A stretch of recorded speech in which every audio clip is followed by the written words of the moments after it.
ఇండియాలోనే #1 varicose veins hospital Avis vascular centre. అందరికీ నమస్కారం. నా పేరు మాధురి. మీరు చూస్తుంది సుమన్ టీవీ నెట్వర్క్. ప్రస్తుతం మనతో పాటు ఉన్నారు ప్రముఖ జ్యోతిష్య వాస్తు పండితులు బ్రహ్మశ్రీ నానాజీ పట్నాయక్ గురువు గారు. నమస్కారం గురువు గారు. శ్రీమాత్రే నమః. గురువు గారు, ఇంట్లో బంగారపు వర్షం కురవాలి, అమ్మవారి అనుగ్రహం పుష్టిగా ఉండాలి అంటే కనకదార స్తోత్రాన్ని చక్కగా పారాయణం చేయాలి అని చెప్పేసి అంటూ ఉంటారు.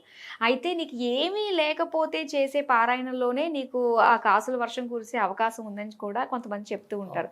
అన్ని ఉన్న వాళ్ళు కనకదార స్తోత్రం చదివినా కూడా పెద్ద ఏమీ ఉపయోగం ఉండదు అని చెప్పేసి ఎక్కడో ఒక చోట విన్నాను గురువు గారు. అసలు కనకదార స్తోత్రం అనేది ఎవరు చదవాలి, ఏ విధంగా చదవాలి అన్న విషయాలు తెలుసుకోవాలనుకుంటున్నాను. తప్పకుండా అమ్మా. ఇక్కడ మీరు ఆ వృత్తాంతం మీకు ఐడియా ఉంటుంది కదా. ఆదిశంకరాచార్యులు వారు ఒక గృహానికి వెళ్ళి భిక్షాటం చేస్తూ ఉండగా ఒక ఆవిడ 10 రోజుల నుంచి కూడా అప్పటికి ఇంకా ఏమీ తినలేదు, 10 డేస్ నుంచి ఆవిడ ఏమీ తినలేదు. కానీ ఒక ఉసిరికాయ ఈశ్వరుడు దగ్గర పెట్టిన నైవేద్యాన్ని ఉన్నది ఇది ఒకటైనా ఇస్తుంది. అప్పుడు ఆ యొక్క ఆదిశంకరాచార్యుల వారు తన కంటి నిండా నీళ్ళు వచ్చేసి, అంటే ఒక బాధ వేస్తుంది, అయ్యో ఈవిడ తినలేదా అని ఆ యొక్క లక్ష్మీదేవిని ప్రార్థిస్తాడు. వచ్చినప్పుడు లక్ష్మీదేవి అంటుంది, శంకరా నువ్వు అడుగుతున్నావు కరెక్టే, కానీ ఇవిడికి పుణ్యం లేదు. అంటే ఏ దేవత అయినా మనకి అనుగ్రహించే ముందు మన పుణ్యం ఎంత ఉందని చూస్తుంది. మనం అకౌంట్ మనం చెక్ పట్టుకొని బ్యాంకుకి వెళ్ళగానే అకౌంట్లో డబ్బులు ఉన్నాయా లేవని ఎలా చూస్తాడో బ్యాంక్ అకౌంటెంట్, అలాగే మనం అడిగినప్పుడు కూడా చూస్తుంది పరమాత్మ, చూస్తాడు అలా. ఆ దేవత ఏ దేవతనైతే మనం స్మరిస్తామో ఖచ్చితంగా ఆ దేవత అనుగ్రహించే ముందు చూస్తుంది ఎంత పుణ్యం ఉంది అని. అప్పుడు మరి లేదు కదా ఎలా ఇవ్వాలంటే, ఒక గురువు అంటే తన ధర్మాన్ని తను పాటించింది కాబట్టి నువ్వు ఇవ్వచ్చు అని చెప్తాడు. కానీ ఇక్కడ మనం అర్థం చేసుకోవాల్సింది ఏంటంటే, ఆ ఉసిరికాయని ఏం చేసుకుంటాడు ఆయన అసలు యాక్చువల్గా? సరే మీరు చెప్పండి, ఏం చేసుకుంటాడు ఆ చిన్న ఉసిరికాయని?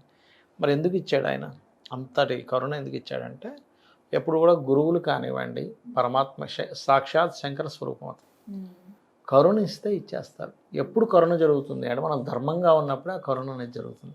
ధర్మబద్ధంగా మనం ఉన్నప్పుడు, అందుకే అమ్మవారి యొక్క నామాల్లో కూడా ధర్మాధ్యక్ష, ధనాధ్యక్ష, ధనధాన్య వివర్ధిని.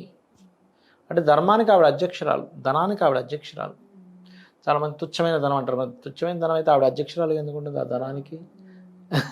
ధనం ఇప్పుడు చెడ్డది కాదు, ధనం మంచిదే, కానీ ధర్మబద్ధమైన ధనం మంచిదే అని అర్థం అక్కడ. ఆ రకంగా ఇక్కడ ఏంటంటే, మనకు పూర్వజన్మ పుణ్యం లేకపోయినా ఇప్పుడు చేసేది ఏదైతే ఉందో ధర్మబద్ధంగా చేస్తే నీకు ధనం వస్తుంది. ధర్మానికి ధనానికి సంబంధం ఉంటుంది, ధర్మానికి అమ్మవారికి సంబంధం ఉంటుంది, ధర్మానికి ఆ పరమాత్మకి సంబంధం ఉంటుంది. ధర్మంతో ధర్మాన్ని ఆశ్రయించే దేవతలు ఉంటారు. ఇవాళ రేపు ఏంటంటే కలి యొక్క ప్రభావం వల్ల ఇవాళ రేపు ధర్మంగా ఉంటే లేదండి అని అబద్ధాలు ఆడితే మంచిది అని. అమాయకుడు ఎలా బతుకుతాడేమో ఉంటే ఎగ్జాక్ట్లీ మంచి వాక్యం వాడారు మీరు.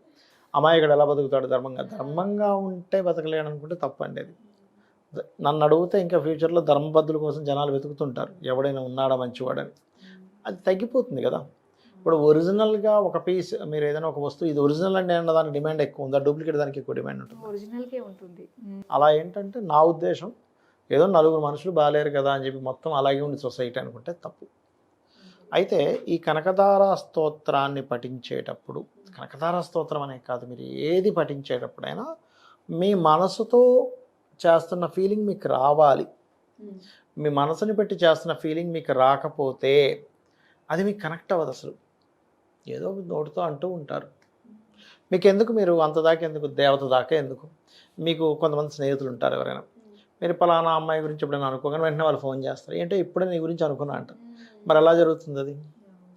ఫోన్లో మనం ఆవలింత వస్తే అవతల వాళ్ళకి ఆవలింత వస్తుంది, అవునా? అవునండి. ఎందుకు వస్తుంది అంటే ఒక కనెక్టివిటీ ఉంది. మన మనసులో అనుకుంటాం అప్పుడు, అబ్బాయి ఈవిడెందుకో ఇతను ఎందుకో ఫోన్ చేయలేదు, ఏంటో మరి పొద్దున్నే ఫోన్ చేస్తా అన్నాడు, లేకపోతే రోజు ఈ టైంకి ఫోన్ చేస్తాడు. కామన్గా అసలు ఎప్పుడు టచ్లో ఉన్న వ్యక్తిని తలుచుకోగానే వాళ్ళ ఫోన్ వస్తుంది ఒక్కోసారి.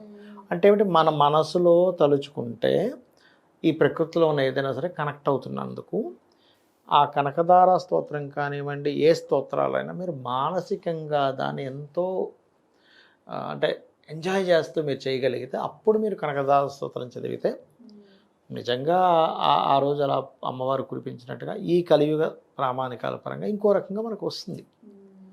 అయితే ఇక్కడ కేవలం అమ్మవారు కనకదార స్తోత్రం చేస్తే వర్షం కురిపిస్తుందనే కాన్సెప్ట్తో అసలు ఎప్పుడూ చేయకూడదు.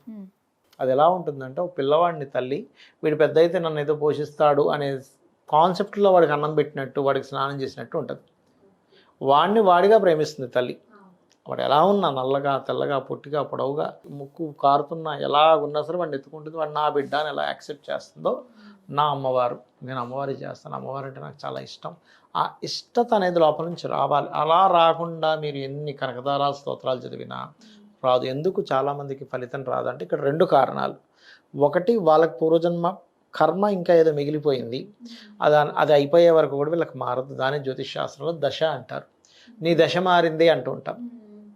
అంటే దశ మారితే ఏంటి, అది బేడా గుడ్డ తెలిసిపోతుంది. అది మంచి ఫలితాలు ఇచ్చే దశ అనుకోండి, ఆనందాన్ని, ధనాన్ని, మంచి మంచి ఈవెంట్స్ జరిగే లైఫ్ అనుకోండి, అప్పుడు దశ బాగుంది. నష్టపోవడాలు, అమ్మేసుకోవడాలు, తీసుకెళ్ళి ధనాన్ని తాకట్టు పెట్టడాలు, చుట్టాల మధ్య అవమానం, ఇవన్నీ బ్యాడ్ దశలు. అలాంటప్పుడు ఏం చేస్తాం, బాబు నీకు ఈ దశ మారింది, నువ్వు జాగ్రత్తగా ఉండు, నువ్వు అనవసరం ఇన్వెస్ట్మెంట్ చేయకని చెప్తుంటాం.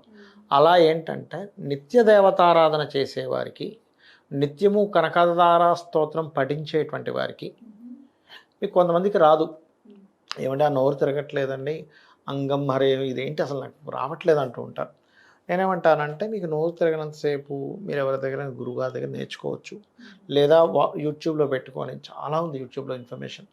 ఒక్కొక్క లైన్ మాటిమాటికి అలాగా మీరు స్క్రీన్ రికార్డింగ్ చేసుకోవచ్చు. ఒక లైన్ స్క్రీన్ రికార్డింగ్ చేసుకుని అలా అనగా అనగా మీకు ఆ లైన్ వచ్చేస్తుంది. అలాగా ఎందుకంటే నోటికి ఎందుకు రావాలంటే అమ్మ, మీరు నార్మల్గా శ్రీమాత్రే నమః అనుకుంటూ చేయడం వేరు. నోటికి వస్తే ఏమవుద్దంటే మీ మనసు లయం అవుతుంది దాంట్లో.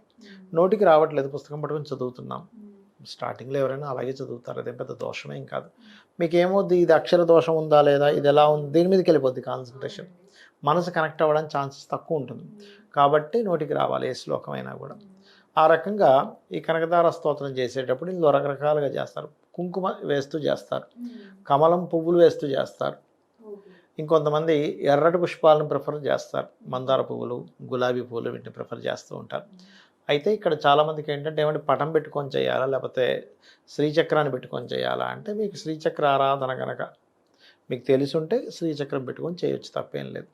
అందులో సకల దేవతలు ఉంటారు శ్రీచక్రంలో, కాబట్టి దోషమేం లేదు, హ్యాపీగా చేసుకోవచ్చు. అయితే ఒకటి, మీరు ఎన్ని చేసినా, ఎంత పెద్ద మండపం కట్టించి, ఎన్ని పుష్పాల అలంకరణ చేసి, ఎంత పెద్ద శ్రీచక్రం పెట్టి, అసలు ఎంతమందిని పురోహితుని పెట్టించి ఆయన చదివించినా మీ మనసు కనుక కనెక్ట్ అవ్వకపోతే మీరు ఎన్ని చేసినా వ్యర్థమని చెప్తాను. స్కూల్లో పిల్లడు చదవట్లేదంటే మనసు కనెక్ట్ అవ్వలేదనే కదా. ఒక భార్యాభర్తలు సరిగా కాపురం చేయట్లేదంటే వాళ్ళిద్దరికీ మనసు కనెక్ట్ అవ్వలేదనే కదా. ఇవన్నీ కూడా మనసుతో సంబంధం ఉంటుంది. కాబట్టి మనసుని అక్కడే కూర్చోబెట్టాలి, దాని వాల్యూస్ తెలుసుకోగలగాలి, లక్ష్మీదేవి నిజంగా ఉంది అని తెలియగలగాలి. ఇప్పుడు ఏంటంటే అమ్మ, మనకి మీరు ఎప్పుడైనా ఐమాక్స్ వెళ్ళారా, మీరు ఎప్పుడైనా ఐమాక్స్లో పైన ఈ పిల్లలు ఆడుకునే దాంట్లో ఒకటి ఇలా ఉంటుంది, కళ్ళకి ఇలా పెట్టి నడుస్తారు, వర్చువల్ రియాలిటీ.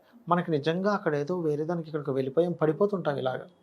అదేమిటి, మనం అలా లేదు కదా అక్కడ, మనం చూసినా మన బ్రెయిన్కి ఆ సంకేతం ఇస్తుంటుంది. భగవంతుడి విషయంలో ఎందుకు నమ్మకం కలగదు మనకి అంటే, మనం ఒక్కసారి కూడా చూడలేదు, చూస్తే కలుగుతుంది.